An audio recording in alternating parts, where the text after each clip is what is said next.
2 दिन तो हुए थे माँ को घर आए हुए और सुबह सुबह ही माँ अपना सामान पैक करके वापस जाने की तैयारी कर रही थी। ऐसे ही तो ना आई थी माँ बेटे के घर। आने का कारण भी खास था। बहू की डिलीवरी हुई थी और दादी बनने का नसीब मिला था माँ को। माँ दौड़ी दौड़ी खुशी खुशी अपने कॉलेज से छुट्टियां लेकर आई थी अपने पोते का मुंह देखने। एक बड़े कॉलेज में लेक्चरर होने के बावजूद माँ की सोच अभी भी ऑर्थोडॉक्स टाइप की थी, जो पहले से यह सोचकर बैठी थी कि पोता होगा तो अच्छा होगा। माँ के अरमानों पर तब पानी फिर गया जब बहू ने बेटे को नहीं बेटी को जन्म दिया। हालांकि माँ ये सब अपने चेहरे पर दिखाना नहीं चाहती थी, लेकिन उनका बर्ताव सारी बातें बयां कर रहा था। माँ को वापस जाने की तैयारी करता देख बेटा माँ के पास आया और माँ से बोला, माँ 2 दिन तो हुए हैं तुम्हें आए हुए और तुम जाने की तैयारी कर रही हो। अरे बेटा तुम तो जानते ही हो कॉलेज फिर से शुरू हो गए हैं। तुम्हारे पापा और मेरे लेक्चर फिर से शुरू करने पड़ेंगे। ज्यादा छुट्टियां भी तो नहीं ली थी मैंने, जाना तो पड़ेगा। लेकिन तू चिंता मत कर, थोड़े दिन बाद मैं और तुम्हारे पापा दोनों ही वापस आएंगे।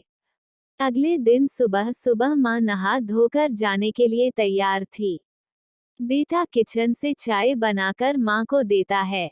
माँ बेटे को बहू और पोती के बारे में पूछती है। बेटा कहता है दोनों सो रहे हैं।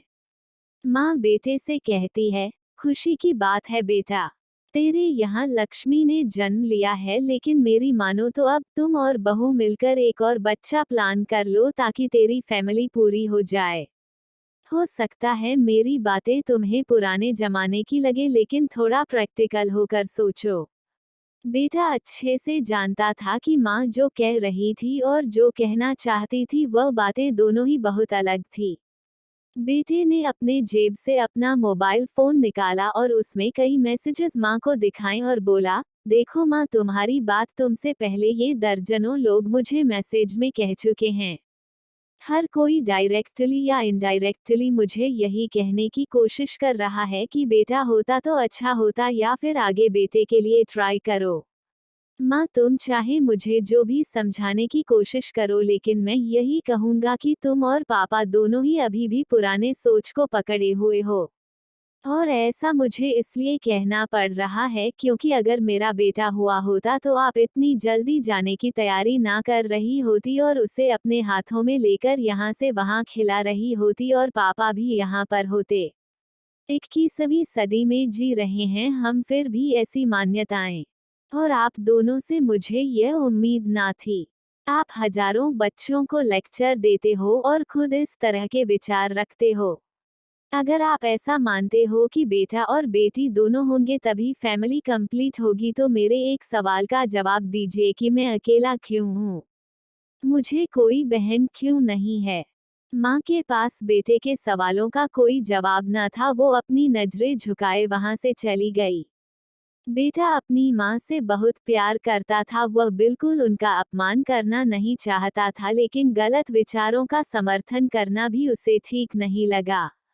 ये सारी बातें बहू ने भी सुन ली थी। बेटे ने उसके पास जाकर उसका उतरा हुआ चेहरा देखकर उसे समझाते हुए कहा, देखो चारों, तुम्हें माँ की बातों से या किसी और की बातों से परेशान होने की जरूरत बिल्कुल नहीं है। मुझे कोई फर्क नहीं पड़ता कि मुझे बेटा हुआ है या बेटी, मेरे लिए यही बड़ी बात है कि मेरी बेटी स्वस्थ है और खुश। चारू बोली, मैं माँ की बातों से या किसी और की बातों से बिल्कुल परेशान नहीं हूँ, लेकिन हाँ मैं परेशान जरूर हूँ।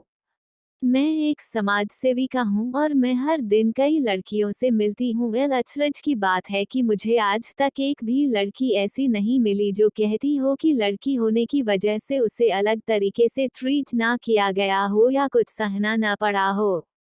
मैं खुद एक औरत हूँ और इस बात का अनुभव मैंने भी किया है, और अब जब हमारे घर में भी एक लड़की ने जन्म लिया है तो मैं परेशान हूँ। पति अपनी पत्नी को समझाते हुए कहता है। कल्पना चावला, रानी Lakshmibai, PV Sandhu, Pratibha Patil, mother Teresa, Kiran Bedi. List इतनी लंबी है कि कभी खत्म ही ना हो।